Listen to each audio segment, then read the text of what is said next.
Welcome to the Tarotology podcast. My name is Erin. Thank you so much for joining us today, and happy holidays to you if you celebrate any of the myriad holidays that occur this time of the year. I know we're all excited, at least for the end of 2020 and hopefully a much better 2021, although we still have a little bit of leftover things to contend with from 2020, which was quite the year that will live in infamy. So thank you for joining me today. And I thought that I would share a bit on Tarotscopes today. I had a class just 2 weeks ago, I think it was, on charting your Tarotscope for 2021 and beyond.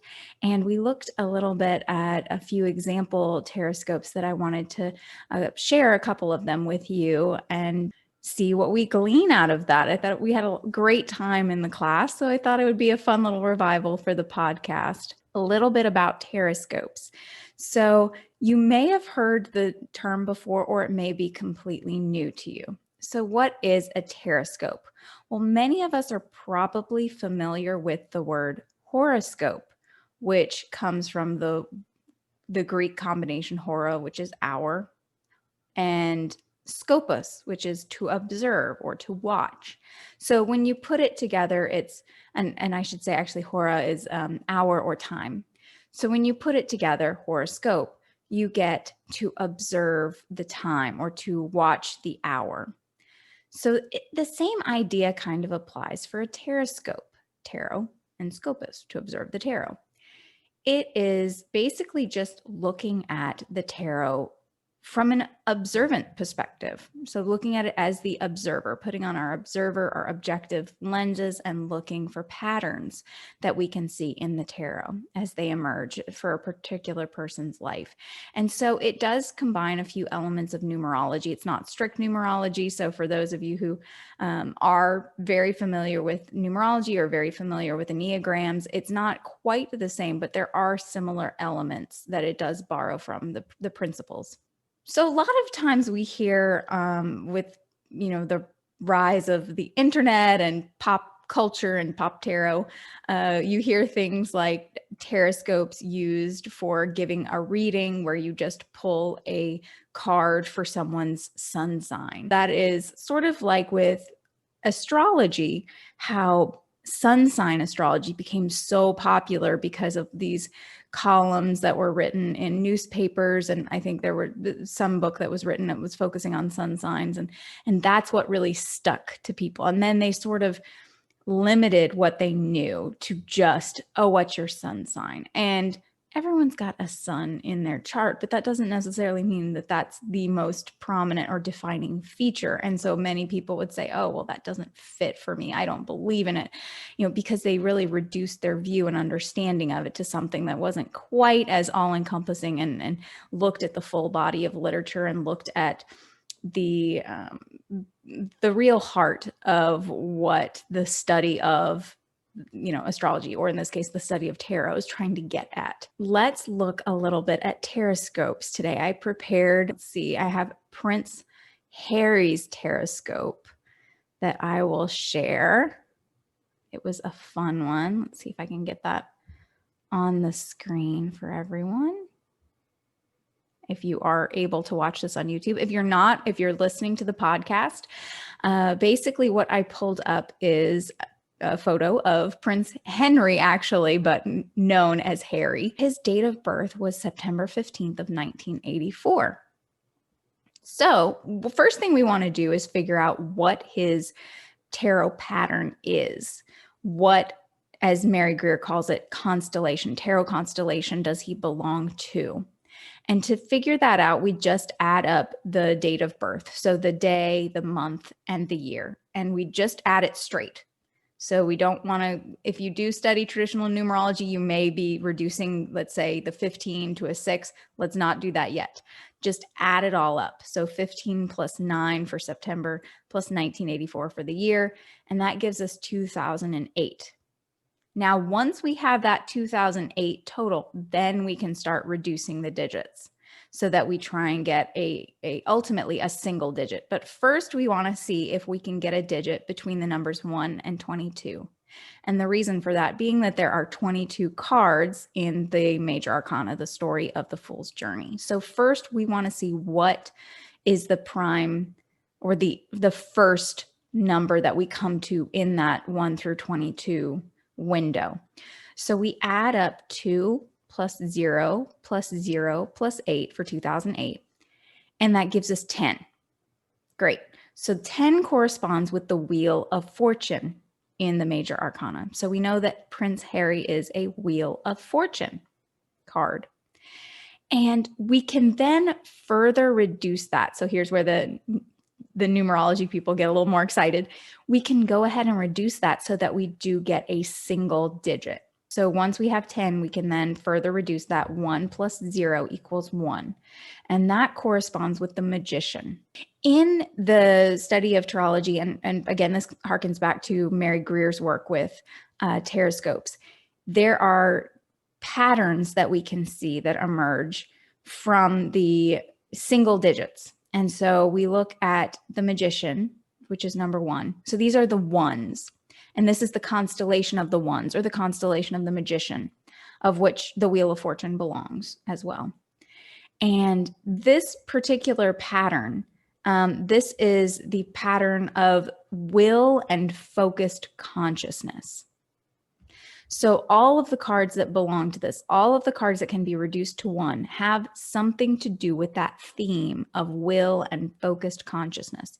So the other members of, or the full members of the Magician, or the ones, are the Magician, of course, which you're not really going to meet anyone who's a straight magician. That's very difficult. We haven't had that since, the 998s, 999s.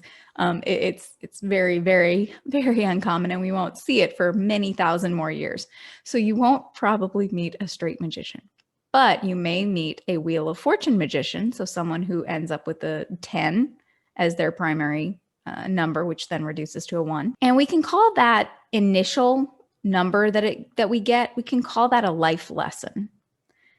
And so that gives us a sense of what their primary challenges may be, and things, patterns, things that may emerge for them in their life. And then we further reduce that down to that single digit, and that can be their personal pattern, or that's the constellation that they belong in. And sometimes you may end up with someone who you don't need to reduce. If you add up all the digits, maybe you get the number, instead of 2008, you get the number 2001, and you add 2 plus 0 plus 0 plus 1, and that gives you 3. So it's a straight 3, which means the life lesson is 3, the Empress, as is the personal pattern 3, because it cannot be further reduced. So that would belong to the 3s, the constellation of the Empress, which is love and creative imagination. So going back to Prince Harry, we see that he has the life lesson of the Wheel of Fortune. The other pattern in there that I did not mention was the Sun. The Sun, which is 19, can reduce to 10. Again, Wheel of Fortune can reduce further to 1, the Magician. So Harry is a Wheel of Fortune. What does that tell us off the bat about Prince Harry? Wheel of Fortunes, they are part of the Magician constellation. So magicians like to be in control. They are usually skilled orators, or skilled at manifesting, communicating. They are crafts people, right? They can master the elements. That's what the magician does. He's a master of the elements. They're very good at using the tools that they have at their disposal. They're very good at conveying information, imparting information. They love information. They love to be in control. Magicians want to be in control, right? They control the elements. Wheel of Fortune, however, comes in and it says life is not something you can always control. It is sometimes outside of your control. It, can happen to you, good things and bad things. And your challenge is to sort of accept that, is to embrace the vicissitudes of life, the ups and downs, the highs and lows. And so Wheel of Fortune magicians in particular may have things sort of just happening to them, or they may just find themselves kind of sometimes thrust into the spotlight, although the Sun has to deal with that a little bit more, the spotlight being in the center of attention, but that doesn't mean the Wheel of Fortune does not as well. But their fortune may be also more low-key, ups and downs and things that are maybe not as in the public eye, but still, nonetheless, things do sort of happen to them, or they just have to deal with the fact that they can't control everything. Now, with Prince Harry, of course, he very much is in the public eye. He was born into privilege, into the royal family, and he has had some ups and downs in his life. So let's look a little bit deeper at his actual Tarotscope. So one really neat thing that you can do is, we did calculate this personal pattern for him for his whole life based on his date of birth. But you can actually change that and create a personal lesson for each year that starts every year on your birthday. So we did that for Prince Harry, and we looked at his birthday, and then we sort of charted it out so that we can see what the patterns are and where those major shifts happen. And usually you will go about 9 or 10-ish years or so, and then you'll have a shift. That's kind of how the pattern generally works. Where it happens, though, varies. It's not always going to happen when you turn 9. And so that's kind of what we're looking at. Where is it happening? When is it happening? Are there themes that we notice that start to emerge? Is there something that kind of consistently happens in a specific year? So we can chart that out using the age as the x-axis, every birthday from one birthday to the next, and using the major arcana, so 1 through 22, because we're not going to get a 0 in this calculation. So 1 through 22 as our major arcana on our y-axis, and sort of see where things fall on this. And we want to go ahead and calculate it and plot it out. Then once we've sort of identified each point, we can go back and we can really dig deeper and say, okay, what stood out about this year? What was this year? Do we see other things standing out on similar years that have a similar pattern? I'm going to try and do my best for those of you who are just listening and not able to view this on the YouTube video. But if you are able to imagine a graph that we've plotted out for Prince Harry, you will see that he kind of started on a 10-year, that Wheel of Fortune, and then his first year was an 11. It was a High Priestess year. And then he had a shift. So when he was about 3, when he turned 2, my mistake. When he was 0, he was at 10, Wheel of Fortune. When he was at 1, he was at 11, High Priestess. And then he had his first shift for his second birthday. What really went on then that we could say stood out? Nothing really that he probably recalls, nothing that really stood out for me when I looked at the big picture, what went on in his life. But, it's a time of growth and development. So his life kind of continued on this trajectory, and just every year sort of increasing his lesson from, a 3-year to a 4-year to a 5-year, until we get up to when he was 11. Okay, we get to this shift, or about to shift, right? It's at the end of this one stretch of patterns. And we're at a hangman year. And that was his parents' divorce. And it was very public. And it was very hard for him, I imagine, to be in limbo, having to watch this, right? Being like a hanged man, watching his world kind of start to crumble a little bit, not being able to do much, feeling helpless, feeling like his world is about to shift and he's about to get a whole new perspective. And just that feeling of being immobilized, being stuck in stasis, and having to switch perspective. So we can imagine that is probably a pretty accurate description of what it is like to see your parents' marriage sort of fall apart, and even more so publicly. And the very next year, we did have a shift. And it says age 13 on my visual. I apologize. That should be age 12. And we have a pattern shift here. And it goes from that hangman year, which is all a part of the Empress constellation. So it still reduces to a 3. And then the next year is an Emperor year, which is a 4. So we're still keeping with that underlying numerological idea, but it is still a shift from this kind of higher order, I guess you could think, of the manifestation of the constellation. Not so much the conscious level, but the subconscious level at this point. So we go kind of from a mental space, hangman, a subconscious space, to a very visceral, real conscious level, the emperor. When he was 12, this shift happened and he went to an emperor year, and that was the year of Princess Diana's accident. One thing that's very interesting is that his mother, Diana, she is actually a chariot life lesson and pattern, which I found that very, very interesting given the manner in which she left us. And also in looking at her life and how she really rose quite high from her original status. She was born into privilege, but she absolutely succeeded the ambitions that would have been expected of her.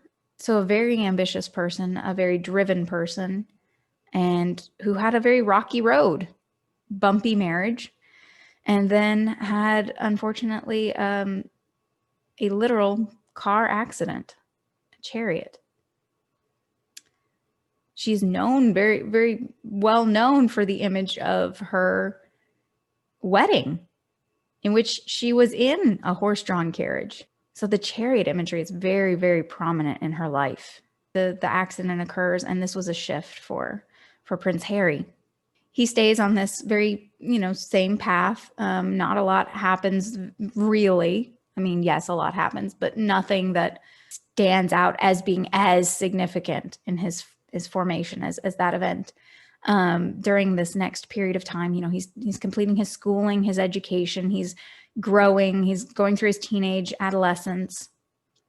And then we get to his 21st birthday, and we have a death year, which is Death Emperor, part of the Emperor constellation. And death is about endings and new beginnings. And it was in this year that his royal duties began. Queen Elizabeth made him a counselor of state, and his brother as well, I believe, the same year. So there's this real ending of childhood, this ending of being sort of free, as one can be, of the obligations of the family, and then having to step into that legacy and really take on all those additional burdens and all those additional responsibilities. And so it began a new cycle for him in his Tarotscope. And it was a rough one for him a little bit. He struggled a bit to handle this change, which I can only imagine, finding yourself suddenly in the spotlight and having to perform all these royal duties and having all these pressures on you, having very limited freedoms, having all these obligations.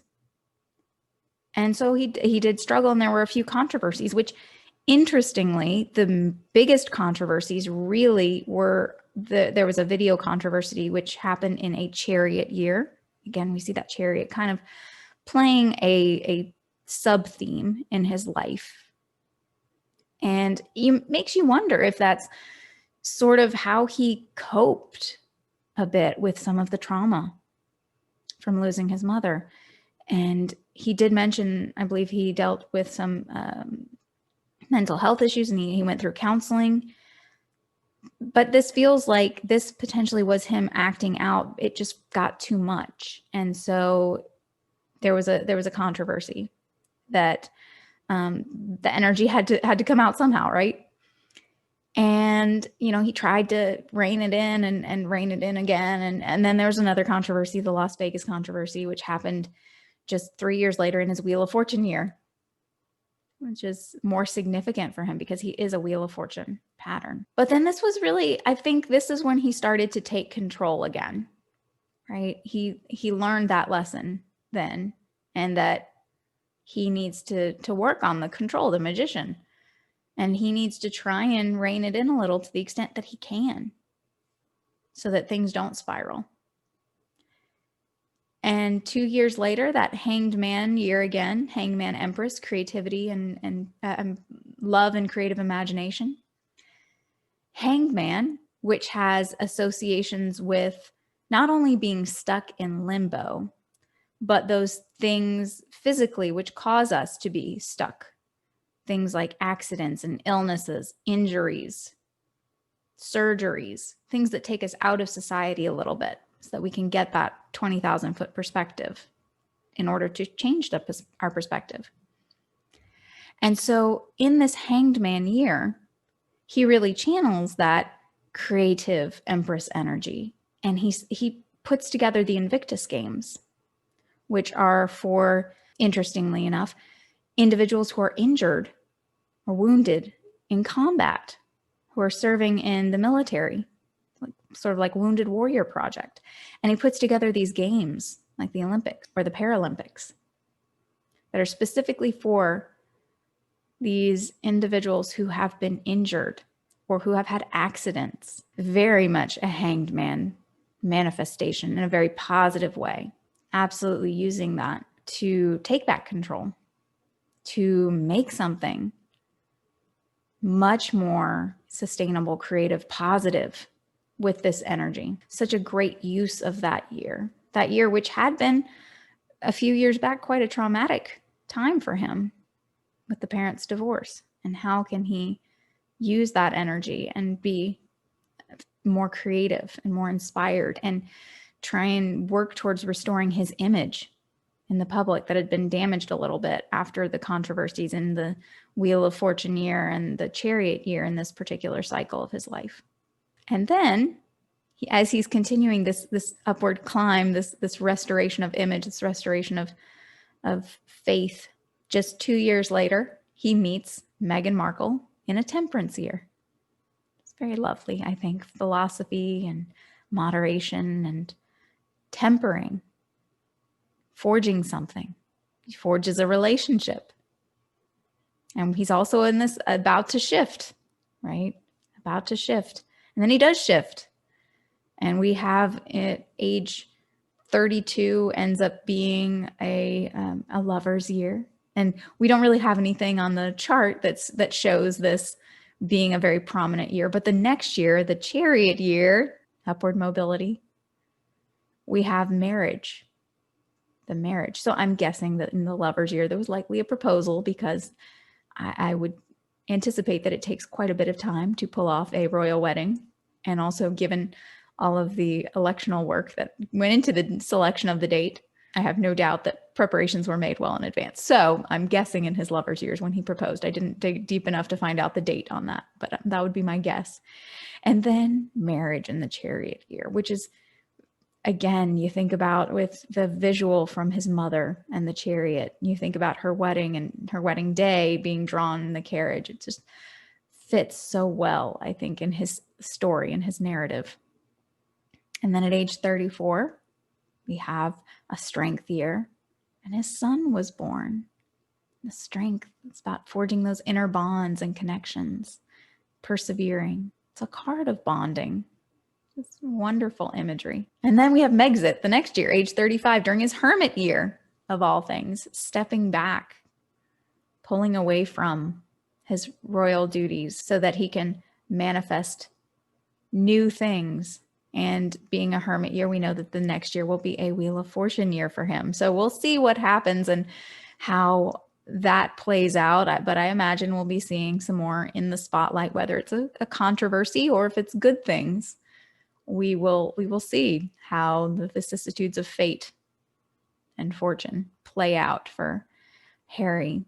But I just kind of wanted to share what a Tarotscope is a little bit, and also look at some of these patterns and see how you can use the tarot, how you can create a similar Tarotscope for your own life and look back and map out what were some of the things that really stood out for you. Are there commonalities? Are there themes that emerge over time that you can see? And I'm going to go ahead and we'll look at one more that I had from our class. And this was Whitney Houston. And Whitney is just what a voice, what a talent. Born August 9th of 1963. So if we add up her dates, 9 plus 8 for August plus 1963, we get 1980. And then we add each of those digits, 1 plus 9 plus 8 plus 0, and that gives us 18. which corresponds with the moon. So the moon would be her life lesson. But we can further reduce this to a single digit. So that gives us 1 plus 8 equals 9, and that's the Hermit. And the Hermit is the constellation of introspection and personal integrity. So those are kind of the themes, introspection and integrity. And the moon in particular is a very interesting life lesson for Whitney. The moon, it waxes and it wanes, and it's tied with our cycles. It can be tied in that way with our emotions and our feelings. And because of that, there is unfortunately a tendency with moon individuals to struggle a bit with depression, to struggle a bit with substance abuse. And that is a theme we did unfortunately see play out in her life. And then we can take it even a step further with the moon and look at the correlation between the moon and water with tides, ebbs and flows. Unfortunately, in her life, she did pass away too soon from addictions, as well as unfortunately, she drowned. And I think that symbolism is so striking, that she was quite literally drowning in all of the weight of the emotional drama, problems with addictions that she had in her own life. And so that's not to say that anyone with a moon life lesson will have this struggle, or anyone with a hermit as their personal pattern will have this as maybe an influence or shadow. But there is an element of that could be present. And so it's just something to be aware of. And so with Whitney's chart, we look at her chart, and again, sorry to those of you who do not have the visual. We have the x-axis is her age in years from one birthday to the next, and the y-axis is our major arcana from 1 to 22. And we kind of map out where she started. She starts off pretty high with the 18, with the moon. I did start this particular chart to try and get everything in here that was pretty relevant. I started at age of 13 rather than from age of 0. She starts with the 22 Emperor at 13, shifts down at 14 to a Hierophant when she does her first recording back up. Nothing really stands out majorly in this particular remainder of the pattern until she gets to her shift, which she shifts from Wheel of Fortune down to the 2, the High Priestess. The High Priestess at age 20. And when she's 20, that's when she released her first single, and that was a duet. The very next year, Empress year, age 21, she has her debut album come out. So this is the pattern, this particular cycle we're seeing is all about the career, the upward trajectory, trying to the initial emergence of her career. And I think it's important the Empress energy is going to be pretty prominent in her chart as well. So we want to talk about the Empress year and anything that isn't of the Empress constellation. It's not her pattern. I'm not sure why it plays such a prominent role. It could be that someone in her life is an Empress possibly, or maybe that there are a lot of Empresses and Empress energy in her family that she's picking up on. Or it just happens to be she's really keyed into the Empress energy. But the Empress energy does kind of play a prominent role in her chart a little bit as well. So we see that she makes her debut album on the Empress year, which makes sense. Creativity is the Empress's domain. Things go pretty smoothly until we have at age 25, she meets Bobby Brown in a Chariot year. We talked again a little bit about that Chariot being sometimes a little rocky path, bumpy road sometimes. And their relationship was very much like that. It brought them both attention and fame and success in that regard, but it was not without its challenges. And then 28, Wheel of Fortune year, she marries. And the very next year, 29, was a Justice year, and her daughter was born. And then she switches again, another shift to an Empress year. And that's when her career just hits that next level, right? I mean, if she had just gone through that first cycle, we would have said, okay, that's a pretty successful person. But then she goes from, star to superstardom.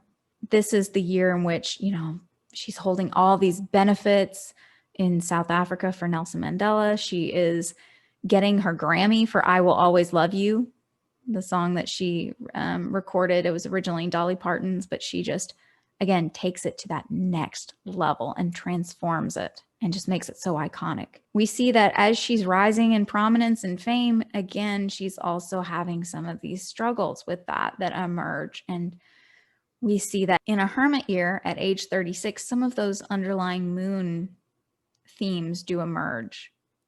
And she has drug possession charges that come to the forefront. And then keeps going. And as she's rising again, so are these challenges. And at age 30, I'm sorry, that should be age 40. I knew there was a typo in there somewhere. At age 40, we have another, it's about to shift, a hanged man year, hangman empress, when we have that lawsuit lodged against her. And it was her father's death, unfortunately. That hangman lawsuit, right? Being in limbo, being stuck, unable to proceed, you're encumbered. And also the father's death, accidents, illnesses, injuries, sicknesses, surgeries, having to step back a little, reprioritize. So then we have the shift in age 41. That's her emperor year. And thankfully the lawsuit was dropped so she can proceed. And just a few years later, chariot year, she divorces Bobby Brown and keeps proceeding. And then she unfortunately passes away on a hangman year, accidental drowning. So again, as I mentioned, that Empress theme plays pretty prominently in her life, as did the Hermit year. The moon energy really came through on that one.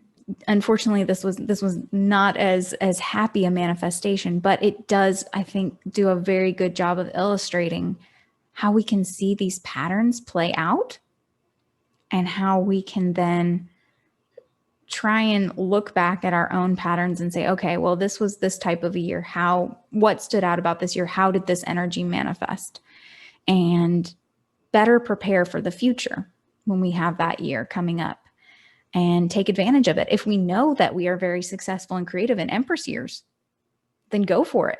If it's an Empress year coming up, or even if you know the next year is going to be an Empress year, you start planning for it and just harness that creativity and say, I'm going to do it. I'm going to make it my year. Or if you say, maybe this has been a more challenging year, how can I prepare on the front end so that I have a little bit more control about how to rise to meet it, how to handle it, how to handle the challenges. Or if I know myself, I know that during this year, I may be lower energy, or I may be more prone to spiraling a little bit. What can I do on the front end to make sure that I'm supported? How can I address these concerns? How can I build up my support network? How can I build up my resources to make sure that I can weather the stormy weather? Think of it as like a forecast, a weather forecast. It's never going to be 100% accurate, right? I can't tell you for sure it's going to, 100% chance of rain today, and it may not rain still, but it helps to be prepared. Okay, well, maybe I should bring my umbrella, right? So I hope that you got something out of this conversation. We had a lot of fun talking about this. And so I thought I would share a few of these and share some tips so that if you're interested and so inclined, you can start making your own Tarotscope and looking at the patterns in your life. If you enjoyed any of this that we talked about today, please check out my website at learntarology.com. You can book a reading, take classes, or just learn more about tarot and join the conversation. I hope that you got something out of this, and thank you for sharing this space with me. Until next time, take care.